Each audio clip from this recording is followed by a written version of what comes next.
This is Alan Karpick with Tom Dienhart, and our Saturday conversation.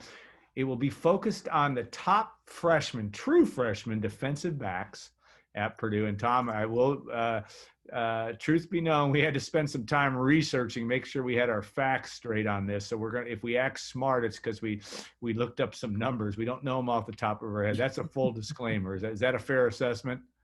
Well, you do, Alan. No, I don't know this stuff off the top of my head, but I do want to know off the top of my head that our sponsor is the Purdue Union Club Hotel, and they are going to have watch parties for the Purdue home games. In other words, you can buy a weekend at the Purdue, the newly refurbished and redone Purdue Union Club Hotel, and it will include 2 tickets to a watch party, socially distanced, and a open bar, tailgate food, etc. So make sure you click on the link on our site if you have interest in that, or check with them as well, because fun. And this is for the 4 home games, starting with that October 24th matchup with the Iowa Hawkeyes. All right, Tom, and we're going to do it this way because there are many more defensive backs that have played as true freshmen. We're going to go 1 defensive lineman, 1 linebacker, and 2 defensive backs, and you can do your draft. And again, because I'm just a sweetheart of a guy, I'm going to let you go first. There's some interesting guys here in this group with respect to talent. I have a sense where you're going with this, but I don't know for sure. You pick first of your first true freshman. I'm going to go, it seems contemporary to me, but it's been almost 20 years. I'm going to go with my buddy Stuart Schweigert. How about that, Alan?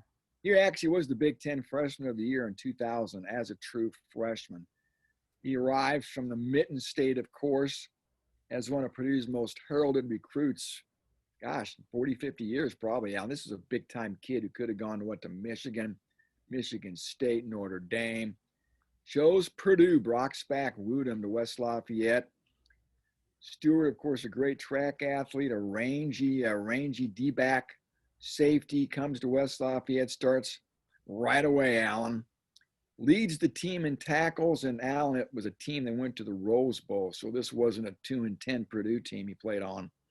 Schweigert, again, was a star of a defense that helped get Purdue to Pasadena for the first time since 1966. So give me Stuart Schweigert, one of Purdue's all-time greats, buddy.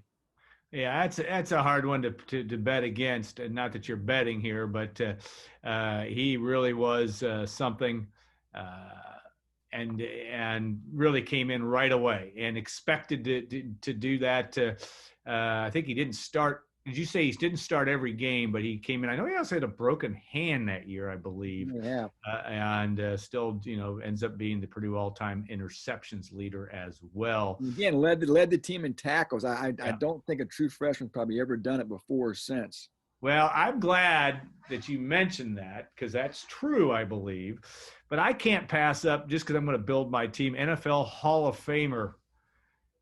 And I thought, yeah, you're going to pick Rod Woodson. I'm picking Rod Woodson. Okay, even though I love Stuart Schweigert, but Rod Woodson as a true freshman, not on a good team, a 3-8 team, Leon Burnett's second season, 85 tackles.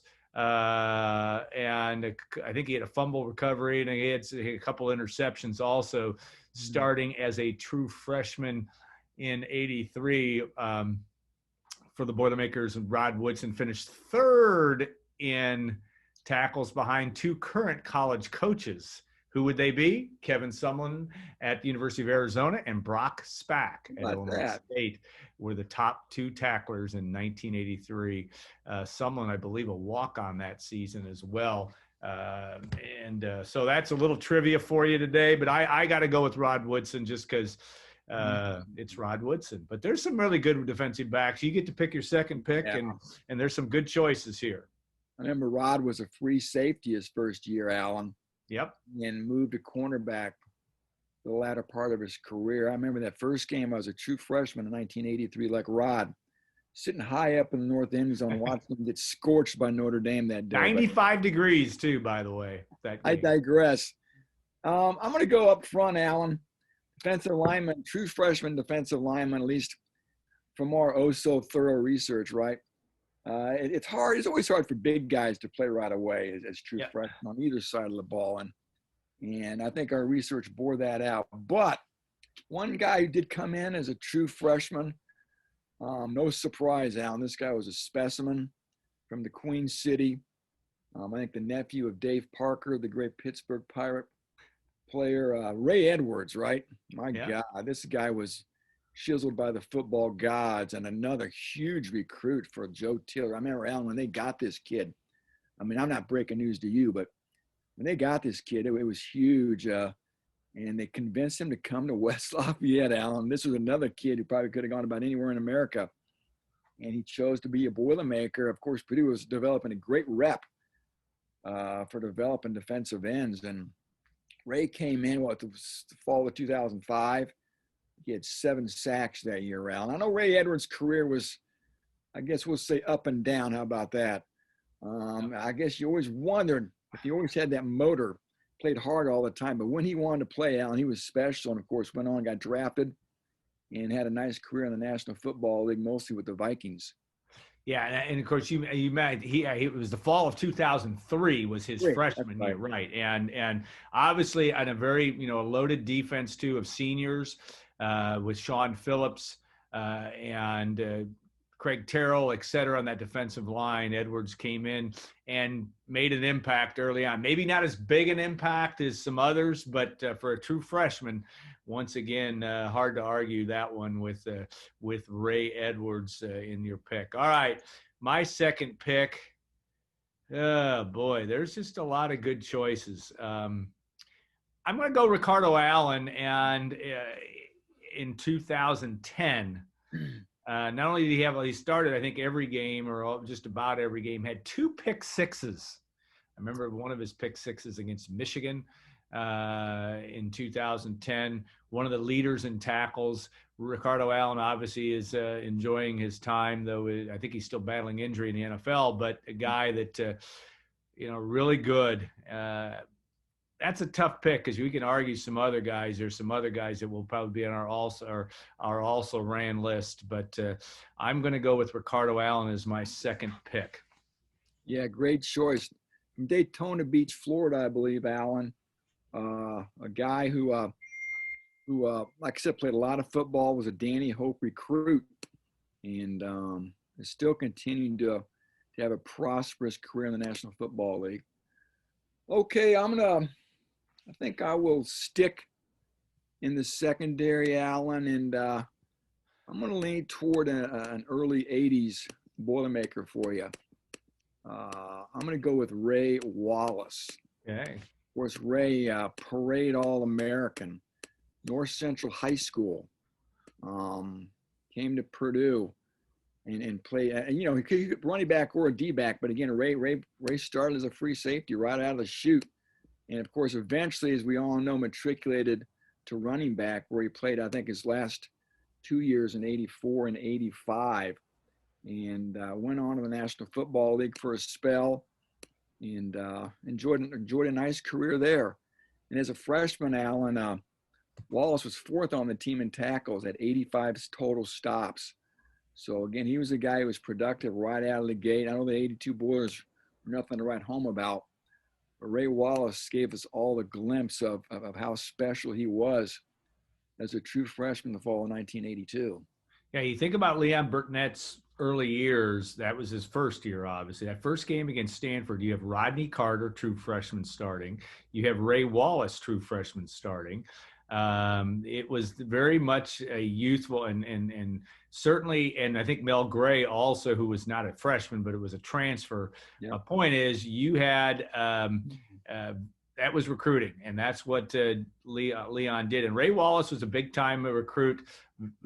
Really, probably you could argue Leon's first big recruit because he was a kid that a lot of people wanted, like I said, at North Central High School. And a very talented guy, ended up being a very serviceable running back in 84, 85 as well. Good call there. I think you're hard pressed not to look at him as well. I'd like to pick a third defensive back. I can't by law here, right? So, I guess I'm going to go linebacker, and it's hard not to pick Jawan Bentley. In 2000, and Jawan would be 2015, right? And second on the team in tackles that year. Out of the Baltimore, Maryland area, I believe, or the Maryland area, and really obviously turning into a good pro as really a prized recruit. They knew it when they got him that they liked him a lot under Darrell Hazel. Probably Darrell Hazel's, if there's a Mount Rushmore of Darrell Hazel recruits, Jawan Bentley's on it. And Jawan Bentley, Marcus Bailey too, certainly could be on there too. But this is a guy that came in right away and saw a lot of action. I think he changed his jersey number. He wore number 35 early on, but he was a load inside and got thrust right into it, but did a very good job in that first year for the Boilermakers. Second again on the team on tackles. Nice call. I always wondered, is this guy really that good? He's playing a lot of football on some bad teams, but it turns out he was very good. And I'll never forget 2017, of course, the pick six against Minnesota. Yep, he's playing. What a big play. And that's sort of the speed he showed on that play, too, running away from those Minnesota players for a guy that big. Awfully impressive. Okay, I'm going to go linebacker, my friend. And I'm going to go with one of us. I'm going to go with the West Lafayette Red Devil, Alan. Chike O'Keefer. God, yeah.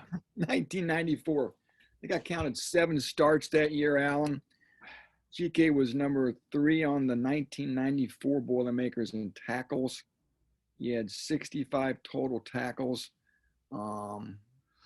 Again, this is a guy, 6'4", came to Purdue maybe about 225, could run, played hard, and again, I remember watching him play that fall, and he was a special guy. Always ran to the ball. Of course, got bigger after redshirting in '97. Chiller moved him to defensive end and made him a lot of money. Allen became a great end on that '98 defense. Had some real stalwarts up front. That Alamo Bowl, they all came together for the Boilermaker line, in particular with Colvin O'Keefe getting after Michael Bishop. So Chike was a standout right away, a special player. Allen, I remember he could have gone to Michigan, Colorado, USC, led the Red Devils to the 1993 state championship, unbeaten squad. A special player from right there in West Lafayette. Good call, and boy, that's probably a brain fade on my part even though Bentley, that's a close call between those two, but O'Keefe was a huge recruit for Jim Coletto, whose birthday was yesterday, by the way, 76 years old for Jimmy 76. C. And a big recruit. I remember his mother, that was a big deal to try to convince her to stay in town, and able to do that. And Chike still lives, I believe, in the West Lafayette area. See him from time to time. Good pick for your last pick. That's a tough one. I got to pick a defensive lineman. I'm going to cheat a little bit here. Well, I don't know. Probably that my pick should be. There's only 1 or 2 or 3 guys you could go with, but I'm going to pick Fred Strickland. And he was a technically, but he was a D end on the '84 team. Did not start any games, but was very much a factor on that team that wore number 48, went to a bowl game. He bulked up, became an all Big Ten linebacker, and of course, in this outstanding pro for the Rams and maybe some others too. But Fred Strickland is my pick for a defensive lineman. A little bit of a cheater because he was kind of an outside guy, or kind of a rush end guy, but a really good player and made a difference. Again, Leon Burnett got a lot of young guys to come in and play, and he was one of them on that '84 team that beat Ohio State, Michigan, Notre Dame, the only team in Purdue history to do that in the same season, and able to go to the Peach Bowl.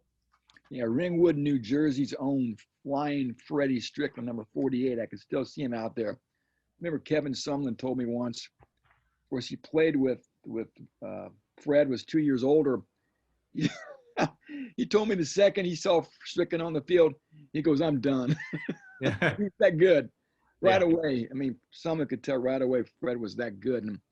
And of course, someone was correct. He had a great career at Purdue. Strickland did, and in the National Football League as well. So yeah, great choice. A productive player on some some Purdue defenses. Allen, as we all know, had their ups and downs during the mid to late '80s. Yeah. How about some honorable mentions? And there are some good ones that we did not include.